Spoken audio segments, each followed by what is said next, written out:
Wat is nou een van de grootste voordelen van mijn werk als futurist? Is dat je op hele leuke plekken komt. Zo werd ik uitgenodigd door IFS Ultimo voor hun internationale partner-event. En dat vond plaats in Spanje, in Madrid in Spanje. En in deze video, wat dus gaat over trends in AI, deel ik ook nog 3 inzichten die ik opgedaan heb daar in Madrid. Nou, wat speelt er nou allemaal in artificiële intelligentie? Nou, na deze video weet je beter waar je op moet letten en ook wat je ermee moet doen. Comment, like en subscribe. Vind je dit nou een leuke video? Laat vooral een duimpje. En heb je nog een vraag of opmerking? Laat een reactie achter.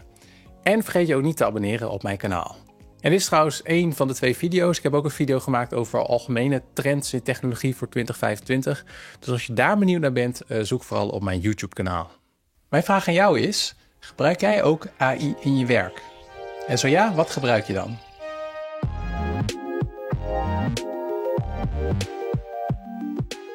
Ik ben Peter Joosten, ik ben futurist, innovatiewetenschapper en spreker.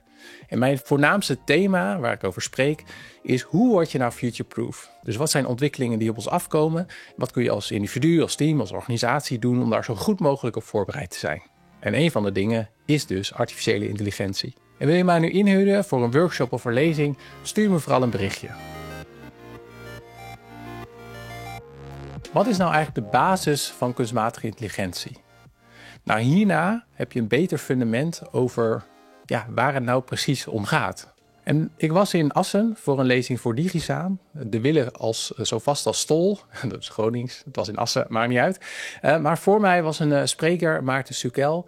En hij is auteur van het boek De AI-revolutie. En dat vind ik altijd leuk als spreker, dat je, behalve dat je op leuke plekken komt, dat je ook andere sprekers hoort waar je ook allemaal weer dingen van leert. En een van de dingen die ik heb opgepikt uit Maartens lezing is dat hij zei, als je het hebt over kunstmatige intelligentie, dan spelen eigenlijk 3 elementen een belangrijke rol. Namelijk data, rekenkracht en algoritmes. Je hebt eigenlijk alle 3 nodig om te komen tot artificiële intelligentie. En dat is ook interessant, want heel lang hadden we al theoretisch, wisten we al wel wat we wilden met algoritmes. Alleen de laatste jaren is er ineens veel meer data, door ons gedrag ook op smartphones. En ook die rekenkracht. Onder andere dat je kan zien dat Nvidia op de Amerikaanse beurs echt sky high gaat. Omdat zij die rekenkracht leveren in hun chips. Dus nu is eigenlijk zeg maar de ideale combinatie gevonden. En daarom gaat die ontwikkelingen nu ook heel snel. Nou, dat is even een uitweiding. Wat ook leuk is om te kijken naar data, rekenkracht en algoritmes. Om het te vergelijken met een metafoor van het koken. Dus als je gaat koken heb je ingrediënten nodig. Dat is de data. Daarna heb je ook rekenkracht nodig, dat is als het ware het fornuis, om dingen te koken, te bakken, te braden, wat dan ook. En vervolgens heb je ook een receptenboek waar je in kan kijken. En dat is als het ware een algoritme. Wanneer doe je wat, op welk moment en dat soort dingen. Dus belangrijk is om dat te beseffen dat het om die 3 elementen, dat die dus een belangrijke rol hebben als het gaat over kunstmatige intelligentie. Wat valt mij nou op als het over AI gaat? Nou, na dit stukje heb je handvatten om praktisch met artificiële intelligentie aan de slag te gaan. Zo sprak ik bij Myniva op hun klantendag. Vandaag heb ik verteld over kunstmatige intelligentie in de gezondheidszorg en dan specifiek in het sociaal domein. En ik heb eigenlijk de deelnemers meegenomen in een aantal stappen van wat is kunstmatige intelligentie, vervolgens wat speelt er allemaal, hoe kun je dan voorstellen hoe de toekomst eruit ziet en vervolgens wat betekent dan hoe je daarop kan voorbereiden. En je voorbereiden op kunstmatige intelligentie, dat is dus ook iets wat nu speelt, wat veel belangrijker wordt voor bedrijven en organisaties. En er komt nu een van mijn inzichten die ik heb opgedaan uit Spanje. Want voor mij spraken Chris van der Belt en Berend Booms. En die hadden een lezing eigenlijk over in hun lezing deelden zij een volwassenheidsmodel over hoe organisaties eigenlijk omgaan met data. En dat inspireerde mij en ik ga nu laten zien hoe je dat ook kan toepassen als het gaat over kunstmatige intelligentie. Nou, dit is eigenlijk het volwassenheidsmodel wat Berend en Chris introduceerden. En hier heb je eigenlijk de impact van AI. En hier heb je de volwassenheidsniveaus. En de eerste fase, dat is reactief. Als je dan lezen. Dus dat betekent dat je vrij ad hoc reageert. Misschien gebruik je ook nog helemaal niet AI. Misschien of een paar dingen. Maar het is vooral dat je er eigenlijk nog niet zoveel mee doet. En ook niet veel weet wat je ermee kan doen. Dan de tweede fase. Dus dat je impact wel hoger is. Dat is eigenlijk dat je in controle bent. Dus dan gebruik je al wel meer data, dan ben je daar al bewust mee bezig. Dan heb je ook al wat dingen ingericht ook om die data bijvoorbeeld goed te beschermen of de datakwaliteit goed te houden. En dan de derde fase is proactief. En dat is ook weer een stapje verder. Dus dan ga je die data, wat je bijvoorbeeld in fase 2 al hebt, kun je dat nog meer optimaliseren. Kun je veel gerichter ook aan de slag met het verzamelen van die data. Misschien ook al bepaalde bewerkingen op uitvoeren. En dan het vierde niveau is slim. En dan heb je ook al een strategisch idee van wat je wil met kunstmatige intelligentie. En dat is dus ook van invloed dat je dat ook al doorwerkt in eigenlijk meer facetten van je organisatie. Dat je ook al daar rekening mee houdt van hoe zit het dan met de structuur, met de leiderschap. Nou, het vijfde niveau, dat is Ultimate. En het is natuurlijk wel leuk. Ik heb dit geïnspireerd op het werk van Chris en Berend van Ultimo. Het is wel leuk dat het laatste fase ook Ultimate heet. En dat is eigenlijk een soort van utopie. Dat het echt dat AI en data een naadloos onderdeel is van je organisatie. Dat je nog betere voorspellingen kan doen. Je kan je er wel een beeld bij schetsen.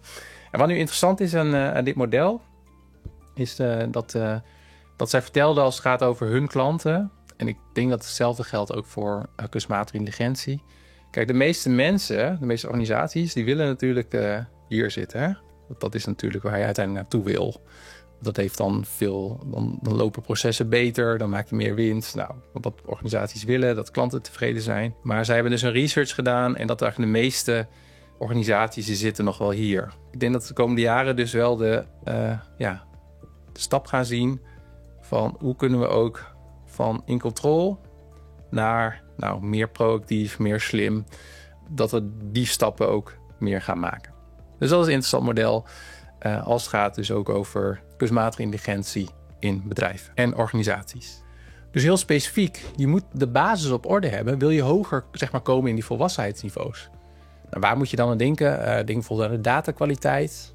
Als je nog nadenkt over, dat is een van de 3 elementen, dat de datakwaliteit goed is. Dat je ook realiseert van wat wil ik nou precies bereiken. Ik zie veel organisaties, we moeten iets met AI. Maar het is ook beter om een stapje terug te doen en te denken van oké, wat is dan onze strategie? Wat is ons doel? En waar willen we het dan voor gebruiken? En het derde is dus dat het ook veel meer is dan een plug and play. Ik kom ook veel tegen dat ze dan bijvoorbeeld bezig zijn met spraaktechnologie. Maar als je nu op een bepaalde manier bijvoorbeeld je rapportages doet, als je in enterprise asset management werkt bijvoorbeeld in een grote fabriek en je bent bezig met onderhoud en je doet dat nu op papier of je doet het in een app en je wil het met spraak doen, dan kun je dat dus vervangen met AI, dat je het inspreekt en op die manier het op de juiste manier in het software komt. Maar het is natuurlijk ook een ideaal moment om eigenlijk te kijken naar het proces en na te denken van wat rapporteren we eigenlijk? En kan dat niet minder worden bijvoorbeeld? Of anders? Dus gebruik de transitie naar kunstmatige intelligentie eigenlijk ook als transformatie. Dat is eigenlijk mijn oproep. Want eigenlijk vraagt het dus kunstmatige intelligentie dan ook veel meer een organisatieverandering als je daar zo over nadenkt. Dus als je bestaande processen gaat aanpakken met AI en je neemt dan de stap van oké, we gaan niet alleen dingen vervangen, maar we gaan het ook echt anders doen. Dan vraagt het ook een andere manier van werken van je medewerkers, van je collega's. En daarin heb je weer te maken met, willen mensen dat wel? Hoe ga je ze ondersteunen? Dus werken met AI is veel groter eigenlijk dan je het op eerste instantie misschien op eerste instantie lijkt. En daarbij merk ik dat ook veel meer, als we op een hoger abstractieniveau spreken, veel meer nu ook het gesprek gaat over de ethiek. En willen we AI wel in allerlei dingen gebruiken? Een mooi voorbeeld vind ik dit artikel wat ik las in The Economist. En dat gaat over customer support. Dus op het moment dat jij belt en je hebt een vraag voor een bedrijf of een overheid, dan, je kent het wel. En heel veel techbedrijven, die start-ups, die zetten daarop in. Van kunnen we dat niet door AI laten doen? Hè? Dat je belt en dat je dan met een kunstmatige intelligentie spreekt. En veel bedrijven willen dat, die zetten daarop in. Maar uit dit artikel blijkt ook dat mensen, 64% van de mensen die Gartner heeft ondervraagd, dat die eigenlijk niet willen dat bedrijven dat doen. Dus ik merk ook, dat veel meer gesprekken daarover gaan. Van moeten we het allemaal wel willen? En wat zijn ook de nadelen en risico's daarvan? En ik denk dat het heel goed is dat dat soort discussies nu veel meer worden gevoerd. En dat we dat dus ook in 2025 en verderop nog meer gaan zien. Nou, wat speelt er nou op langere termijn als we over kunstmatige intelligentie hebben?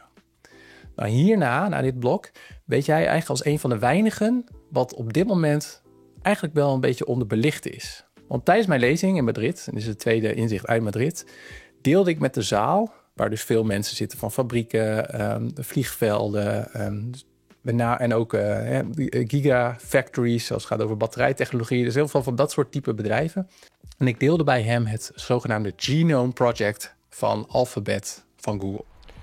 Ik ben hier in de tuin van het Koninklijk Paleis in Madrid. En ik heb vanochtend net een lezing gegeven bij IFS Ultimo. En dat is een grote partij die EAM software levert. Dus Enterprise Asset Management. Nou, wat is een van de dingen die ik ook tijdens mijn lezing heb besproken, is het Genome Project van DeepMind. Dus wat ze hebben gedaan, het algoritme wat onder andere ook is gebruikt bij AlphaGo. Dus daarmee hebben ze de beste Go-speler ter wereld verslagen. Dat was in 2017. Ondertussen staan die ontwikkelingen op het gebied van algoritmes niet stil. En een van de meest fascinerende dingen die ik vanochtend ook heb verteld, is dus het Genome Project. Waarin ze een algoritme heeft eigenlijk alle chemische structuren van materialen geanalyseerd. En die kwam toen met 2,2 miljoen nieuwe materialen. En vervolgens heeft het algoritme geanalyseerd. Wat is nou de decomposition energy? Ja, wat is eigenlijk de mate van verval? Dus als die energie laag is, betekent dat het eigenlijk een relatief hoge stabiliteit heeft, het materiaal.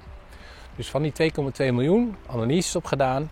En daarvan zijn ze nu 700 in laboratoria aan het maken en aan het testen. En wat ik vanochtend ook vertelde is dat zo'n doorbraak op het gebied van materiaalkunde, dat uiteindelijk dus kan leiden tot dat je op hele andere manieren verpakkingen maakt. Maar ook kan misschien een versnelling brengen in batterijtechnologie, zonnepanelen, richting veel betere vormen van geleiding.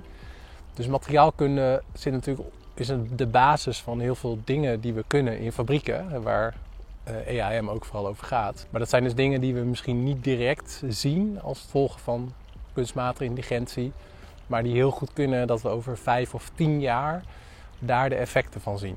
Ja, dat was een van de dingen die ik deelde hier in Madrid en waar na afloop ook nog lang over werd nagepraat. Dus dat is leuk. En dat is één voorbeeld. Een ander voorbeeld is Alpha Poteo. Dat is ook ontwikkeld door Google DeepMind. En dat voorspelt niet alleen nieuwe eiwitstructuren, misschien ken je dat wel van AlphaFold, maar die genereert zeg maar eigenlijk ook nieuwe eiwitontwerpen. En die kunnen dan specifiek binden aan bepaalde doeleiwitten. En dat maakt het dus mogelijk om behandelingen te ontwikkelen voor, zeggen zij, kanker, virale infecties, auto-immuunziektes, neurodegeneratieve aandoeningen, etc. Dus ze kunnen door AI veel beter dus die eiwitten maken. Dus wat ik dus heel tof vind, net als met materiaalkunde, eigenlijk een combinatie van verschillende technologieën, dat AI dus materiaalkunde verder helpt, of in dit geval de biotechnologie verder helpt, geneeskunde verder helpt. En ik denk dus dat dat heel erg onderbelicht is, maar nu weet jij daar meer van. Dus is het voor jou niet meer onderbelicht. Oké, je hebt 2 inzichten van mij gehad uit Madrid, namelijk het volwassenheidsmodel en het Genome Project. En ik had een 3 beloofd. En wat heel tof was, is dat ik gaf 's ochtends die lezing in Madrid. En toen had ik de middag had ik een beetje vrij. Dus heb ik een wandeling gemaakt. Ben ik ook naar Santiago Bernabéu geweest. Het voetbalstadion van Real Madrid. En toen in de avond, begin van de avond, hadden we een rondleiding in groepjes. En na die rondleiding, na die wandeling, kwamen we uit bij het restaurant waar we dan nog gingen eten. Wat ook heel tof was. Maar wat ik heel leuk vind aan die rondwandeling en rondleiding, is dat we dat met een gids deden. En dat die vertelde wat over de geschiedenis van Madrid, van Spanje, van het Koninklijk Huis. Maar onze gids was ook geïnteresseerd in literatuur. En zij vertelde over Miguel de Cervantes. Misschien zeg je nou iets. Maar hij is de schrijver van Don Quixote. Dat ken je vast wel, want dat is een van de bekendste Spaanse literaire werken. En die Miguel de Cervantes die woonde en werkte een hele lange tijd in Madrid. En trouwens, hij leefde tussen 1447 en hij overleed in Madrid in 1616. En 1616 is ook het jaar dat Shakespeare is overleden. En wat ik leuk vond, wat de gids vertelde, is dat Cervantes had pas op latere leeftijd echt succes. Dus hij schreef Don Quixote op zijn 58ste, wat ongewoon oud was voor een auteur in die tijd. En Don Quixote werd ook echt gezien als de eerste moderne roman, omdat het eigenlijk een satirische kijk gaf, het boek, op ridders en hun idealisme. En in die tijd was dat heel revolutionair. Nou, in zekere zin, waar we nu staan met AI, dat is ook een soort van begin, zou je kunnen zeggen. We zijn ook aan het pionieren. Dus dan misschien ook een linkje tussen het werk van Miguel de Cervantes uit Madrid en waar we nu ook staan. Dus mijn vraag aan jou is, gebruik jij ook AI in je werk? En zo ja, wat gebruik je dan? Nou, ik zelf gebruik eigenlijk allerlei verschillende tools op dit moment. Claude, dingen om te transcriberen, ChatGPT ook. Dus een heleboel verschillende voor allerlei taken. Maar ik ben wel benieuwd, welke gebruik jij? Nou, bedankt voor het kijken. Wil je mij inhuren, stuur me vooral ook een berichtje. Heb je een opmerking of een vraag, laat een reactie achter. Vond je het nou een leuke of interessante video? Vast wel, waarom kijk je anders nu nog? Geef me vooral een duimpje en vergeet je niet te abonneren op mijn kanaal. Oké, als ik dan een model teken, staat daar de volwassenheidsniveaus. Nou ja, het is misschien beter dat ik het op de iPad teken of zo. Zo kun je natuurlijk helemaal niks van zien. Of ik moet AI vragen om hier een mooi plaatje van te maken. Maar ik vind het ook wel leuk om te tekenen.